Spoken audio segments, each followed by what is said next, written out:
வணக்கம், இது தமிழ் டைலாக் 2.0. சுனிதா பாத்தீங்கன்னா பிஆர் அக்காவை முட்டுச்சந்தில நிக்க வச்சு போலன்னு பொழிச்சுன்னு விட்டுருக்காங்க.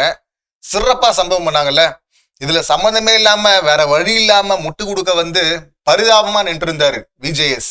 முதல் முறையா இந்த சீசன் தான் முதல் முறையா வந்தாரு.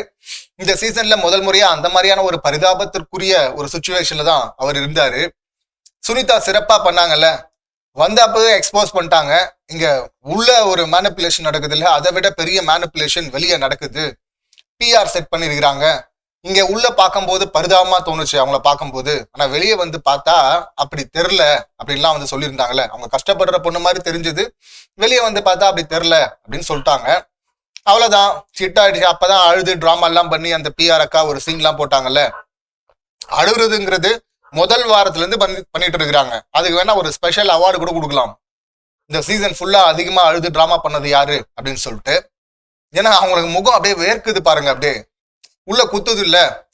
விஷ்ணு போன சீசன் முடிஞ்சு இன்டர்வியூ கொடுக்குறாரு. அதுல அவர் தெளிவா சொன்னது, வின் பண்ணணும்னா ரொம்ப ஈஸி, நடிக்க கத்துங்க, உங்களுக்கு எதுவுமே தெரியாதுன்னு சொல்லுங்க, உங்களை உயர்வாகவும் மற்றவங்களை மட்டம் தட்டியும் பேசுற மாதிரி ஆள் செட் பண்ணுங்க, ஈஸியா ஜெயிச்சிடலாம் அப்படின்னு சொல்லியிருப்பாரு. அப்படியே அந்த பேட்டர்ன் இங்க பார்க்க முடியுது இல்ல. முதல் வாரத்துல இருந்து இவங்க சொல்றதுனாங்க, எனக்கு தெரியாது, எனக்கு யோசிக்க வராது, எனக்கு என்ன பத்தியே தெரியாது. ஆர்ஜே ஆனந்தி, ஜாக்லின், ஈவன் அன்ஷிதா எல்லாருமே பாவம், சுனிதா உட்பட எல்லாருமே இப்ப ஸ்வாப் ஆகி இங்க பெண்கள் டீம்ல இருந்து ஆண்கள் டீமுக்கு ஒருத்தர் போகணும் அப்படின்னு சொல்லிட்டு அப்ப பேசும்போதும் இல்ல ஒரு டாஸ்க் வரும்போதும் இங்க வந்து யார் போறீங்க அப்படின்ற டிஸ்கஷன் நடக்குது. யாரெல்லாம் விருப்பப்படுறாங்களோ உங்க கருத்தை சொல்லுங்க, நீங்க போனா என்ன பெனிஃபிட் நம்ம டீமுக்கு சொல்லுங்க அப்படின்னு சொல்றாங்க. மற்றவங்க எல்லாம் அவங்க கருத்து எடுத்து வைக்கிறாங்க. ஆனா இவங்க, எனக்கு அந்த மாதிரிலாம் யோசிக்க வராது, எனக்கு அந்த மாதிரி சொல்ல தெரியாது, எனக்கு என்ன பத்தியே சொல்ல தெரியாது. ஏமா நீ சொன்னாதானமா எங்களுக்கு புரியும், நீ போனா உங்ககிட்ட இந்த மாதிரியான நல்ல விஷயம்லாம் இருக்கு, நீ இதெல்லாம் பண்ணுவ, இதனால நமக்கும் பெனிஃபிட், டீமுக்கும் பெனிஃபிட் அப்படின்னாதாம நாங்க அனுப்ப முடியும், நாங்க அனுப்ப ரெடியா இருக்கிறோம், நீ ஏதாவது ஒரு பாயிண்ட சொல்லு அப்படின்னு சொன்னா அது கூட முடியாதுன்னு நிக்கிறாங்க இவங்க. அது கூட முடியாதான், எனக்கு தெரியாது. ஆனா வெளியே வந்து என்ன அழுகுறது, என்ன ஒதுக்குறாங்க, நான் ஆசைப்படுறேன், அனுப்ப வேண்டியதானே ஒரு டாஸ்க்கு, எப்படி அனுப்புவாங்க, ஆசைப்பட்டு அனுப்பிடுவாங்களா? இப்ப கூட இவங்க ஆசைப்படுறாங்க கப்புக்கு, ஆசைப்பட்டா கொடுத்துடணுமா எடுத்து காசுல, ஆசைப்பட்டா போய் பப்ஸ் இந்த சாப்பிடுன்னு வாங்கி கொடுப்பாங்க பேக்கரியில. ஏன்னா அக்கா பேசுறது இப்படி தானே, ஒண்ணுமே இல்லாத ரம்பம் போடுற அக்கா, அந்த ரம்ப அக்கா இவங்க வந்து பேசும்போது பாருங்க சாப்பிட்றதுதான். என்ன பாயிண்ட் இருக்கு, ஒரு பாயிண்ட்டும் பேச வராது, ஒரு டாஸ்க்கும் ஆட வராது. இங்க முதுகுல குத்துறது, மார்க் பண்றது, நாய் மாதிரி நடிச்சு அதெல்லாம் நல்லா வருது. எல்லா மோசமான விஷயமும் அப்படியே வருது பர்ஃபெக்டா. நல்ல விஷயம் எதுவுமே இல்லை. ஆனா கியூட்டு அப்படின்னு வெளியில கத்தி அதை மறைக்க ட்ரை பண்றாங்க, மற்றவங்கள டேமேஜ் பண்ணிட்டு இருக்கிறாங்க. இப்ப அதனால பாதிக்கப்பட்டவங்க தான் சுனிதாவும். இங்க வந்து சொல்றாங்க, நான் இதை வந்து வெளிச்சத்துக்கு எடுத்துட்டு வரணும்னு ஆசைப்பட்டேன், நான் வரதுக்கு முன்னாடியே ஒரு டாஸ்க் வேற வச்சிருக்கிறாங்க, அது எனக்கு தெரியாது, இந்த மாதிரி ஒன்று நடக்குது அப்படின்னு சொன்னா விஜேஎஸ் வந்து சொல்றாரு, இதை வந்து ஜூஸ்குமார் ஆல்ரெடி ரவீந்திரன் கிட்ட சொன்னதுதான். ஜூஸ்குமார் சொல்லும் போது நம்ம காமெடியா பார்த்துட்டு இருந்தோம். இங்க விஜேஎஸ் இன்னொன்னு ஒத்துக்கிறாரு. விஜேஎஸ் வேற, ஏமா பிஆர்லாம் வச்சு ஒரு வாரம் 2 வாரம் பொசிஷன் பண்ணலாமா, ஆனா இவ்வளவு நாள் எப்படிமா, அது மட்டுமே பண்ண முடியாது இல்லம்மா அப்படின்னு சொல்றாரு. ஏன்னா சுனிதா வந்து ஒரு கொஸ்டின் கேட்டாங்க, போற போக்குல என்ன சொல்லிட்டாங்க, இது இப்படி நடந்துட்டே இருந்துச்சுன்னா அடுத்த சீசன்லயும் இப்படியே ஆட்கள் வந்திருந்தாங்கன்னா இது ஷோவுடைய ஜென்யூனிட்டியை கொஸ்டின் பண்ற மாதிரி இருக்கும்ல சார் அப்படின்னு சொல்லிட்டு கேட்டதும் வேற வழி இல்லாம அவர் வந்து முட்டு கொடுக்க வேண்டியதா போயிடுச்சு. அதுல ஒரு உண்மையும் சொல்லிட்டாரு, ஒரு வாரம் 2 வாரம் பொசிஷன் பண்ணலான்னு. அதை தான் சார் சொல்றோம், இந்த மாதிரி ஆள்லாம் ஒரு வாரம் 2 வாரம் எப்பயோ போக வேண்டியவங்க பொசிஷன் பண்ணப்பட்டு எடுத்துட்டு வந்ததுனாலதான் திறமையான இவரே சொல்றாருல, ஆர்ஜே ஆனந்த் ஏன் போனாங்கன்னு தெரியல, சுனிதா ஏன் எவிக்ட் ஆனாங்க தெரியல, மஞ்சரி ஏன் எவிக்ட் ஆனாங்கன்னு தெரியல அப்படின்லாம் சொல்றாருல. திறமையானவர்கள்லாம் ஏன் வெளியே போனாங்க, நல்லா கேம் ஆடக்கூடியவங்க, பேசக்கூடியவங்க, நியாயம் பேசக்கூடியவங்க, நியாயமா நிறைய இடங்கள் நடந்துக்கக்கூடியவங்க ஏன் வெளியே போனாங்க? இதுல எதுவுமே பார்ட்டிசிபேட் பண்ணாம ஓரமா உட்காந்து வேடிக்கை பார்த்தும் திருடி சாப்பிட்டுட்டு இருந்த இவங்க எப்படி உள்ள இருக்கிறாங்க? மோசமா நாய் மாதிரி குறைச்சு மார்க் பண்ற இவங்க எப்படி உள்ள இருக்கிறாங்க?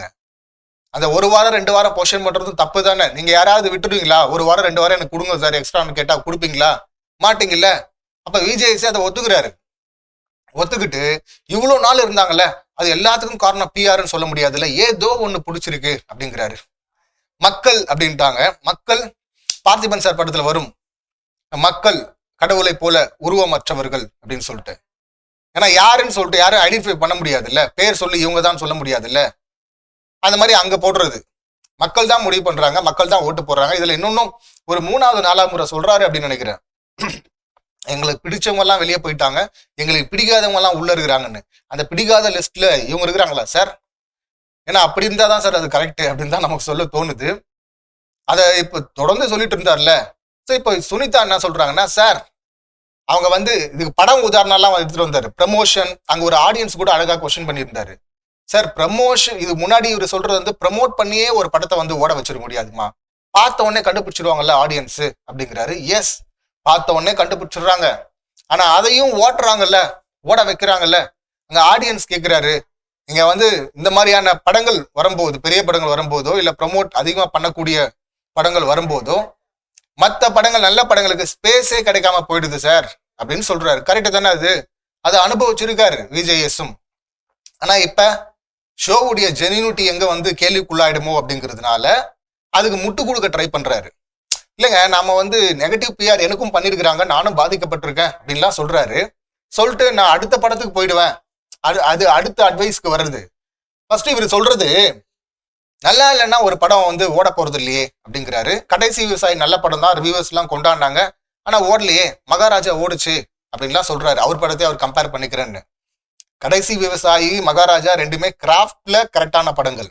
என்கேஜ் பண்றதுல சில கருத்துக்கள் இருக்கலாம். எனக்கே கூட விவசாயியை விட இது மகாராஜா நல்லா என்கேஜ் பண்ணுச்சு அப்படின்னு சொல்லுவேன். ஆனா இந்த மாதிரி டிஸ்கஷன் வந்தா கூட ஓகே, அது வந்து சில பேருக்கு பிடிச்சிருக்கு, சில பேருக்கு பிடிக்கல. ரஜினி சார் படங்கள் சில பேருக்கு பிடிக்குது, கமல் சார் படங்கள் சில பேருக்கு பிடிக்குது அப்படின்னு சொல்லிட்டு போலாம்.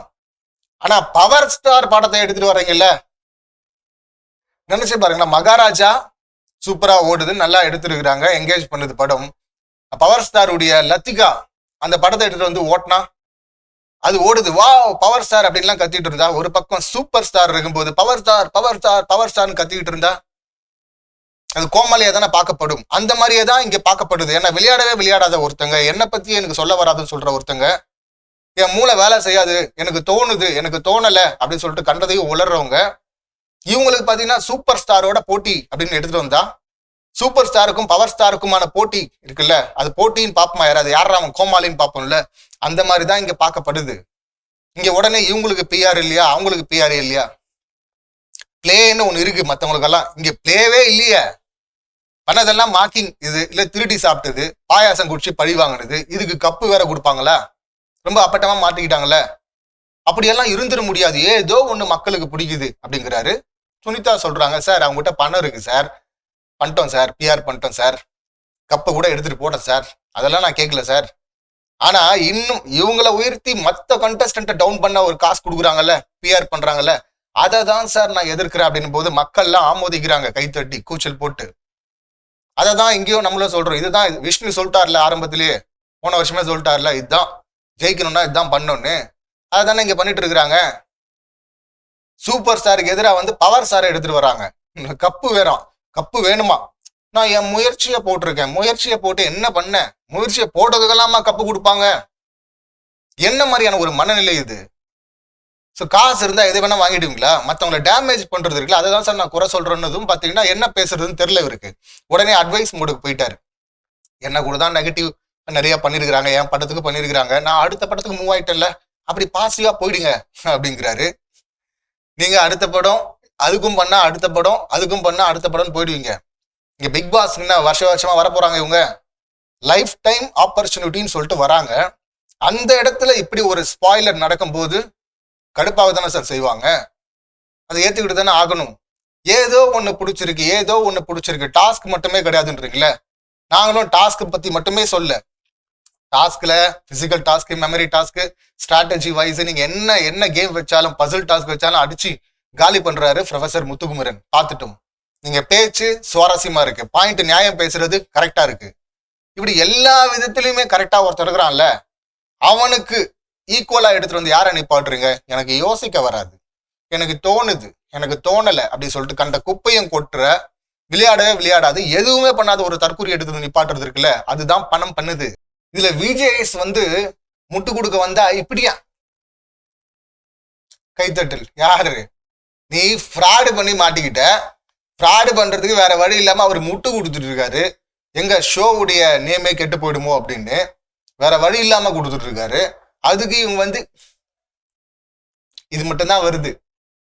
இது சாட்சி நான் சொல்லிட்டு இருந்தாங்கல்ல சுனிதா கிட்ட, விஜேஎஸ் அங்க பாராட்டும் போது அவங்களுக்காக பேசும்போது இப்படின்றாங்கன்னு, அவங்க தான் பண்ணுது, அப்படிதான் பண்ணுவாங்க அப்படின்னு சொல்லிட்டு சுனிதா போனாங்கல்ல, சரியான செருப்படி இல்ல அது. இதுல மலை மேல போராடணும் கிழிச்சுட்ட இங்க சொல்றதுக்கு மத்த கண்டஸ்டன்ட்கெல்லாம் நிறைய விஷயம் இருக்கு சொல்றதுக்கு, அதெல்லாம் ப்ரமோட் பண்ணிட்டோம். ஆனா எதுவுமே இல்லாம ரியாக்ஷனுங்க, கேவலத்தின் உச்சம்ல இது. ரியாக்ஷன் கியூட்னு சொல்லிட்டு யாரோ ஒன்னு ஆக்ட் பண்ணுவாங்களாம், யாரோ பர்ஃபார்ம் பண்ணுவாங்களாம், இவங்க வெளியே வந்துட்டு ரியாக்ஷன் கொடுப்பாங்களாம், அது கியூட்டா, அதுக்கு கப்பு வேணுமாங்க. இந்த மாதிரி தற்கூரி ஜனத்தை எங்கேயாவது பார்த்துருக்குமா? மொத்த உருவமா இருக்கிறாங்கல்ல, இந்த தற்கூரிக்கு கப்பு வேற வேணுமா? அதான் 10 மார்க்கு, அதாவது ஒரு 50 மார்க் எடுக்கிறவங்கள ஒரு 60 மார்க்குக்கு நீங்க புஷ் பண்ணீங்கன்னா பிஆர் ஓகே, அது கண்டுக்க மாட்டாங்க மக்கள். ஏன்னா 50 மார்க் எடுக்கிறவங்க 60 மார்க் ஓகே. ஆனா 10 மார்க் கூட எடுக்க தகுதி இல்லாத ஒரு தற்கூரி எடுத்துட்டு நீங்க 100 மார்க் பக்கத்துல ஒரு 0 போட்டா 100 வந்துருது அப்படின்னு ஈஸின்னு நினைச்சு போட்டீங்கன்னு வச்சுங்களேன், அப்பட்டமா மாட்டிப்பீங்கல்ல. அப்படிதான் இவங்க மாட்டிக்கிட்டாங்க. அவரு ப்ரொஃபசரு, அவரு சூப்பர் ஸ்டாரு, இது பவர் ஸ்டாரு. இந்த ஸ்டாரை எடுத்துட்டு நானும் ஸ்டாரு அப்படின்னு சொல்லிட்டு வந்துட்டு இருக்கிறாங்க. தகுதி திறமையின் அடிப்படையில அவங்களுக்கும் தெரியும் இதுக்கு தகுதியான ஆள் நம்ம கிடையாதுன்னு. ஆனாலும் வாங்கின்னு நினைக்கிறது இருக்குல்ல, அது என்ன மாதிரியான மனநிலை அது? இப்ப இவன் இந்த அம்மா ஜெயிக்கணும், இவங்க சூப்பர் அப்படின்னு ஓட்டு போட்டா நம்ம ஒரு கூட்டம் கத்தனா நம்ம ஒன்னும் சொல்ல போறது இல்ல, பண்ணிட்டு போட்டும். அது குறைவாவது விளையாட்டும். குறைவா கூட விளையாடாத ஒரு கண்டஸ்டன்ட்டுங்க. ஜாக்லினுக்கு செய்யற அநீதிங்க இது, இவங்க எல்லாம் உள்ள இருக்கிறது. மஞ்சரிக்கு செய்யப்பட்ட அநீதிங்க, போன எல்லாருக்கும் செய்யப்பட்ட அநீதிங்க இது.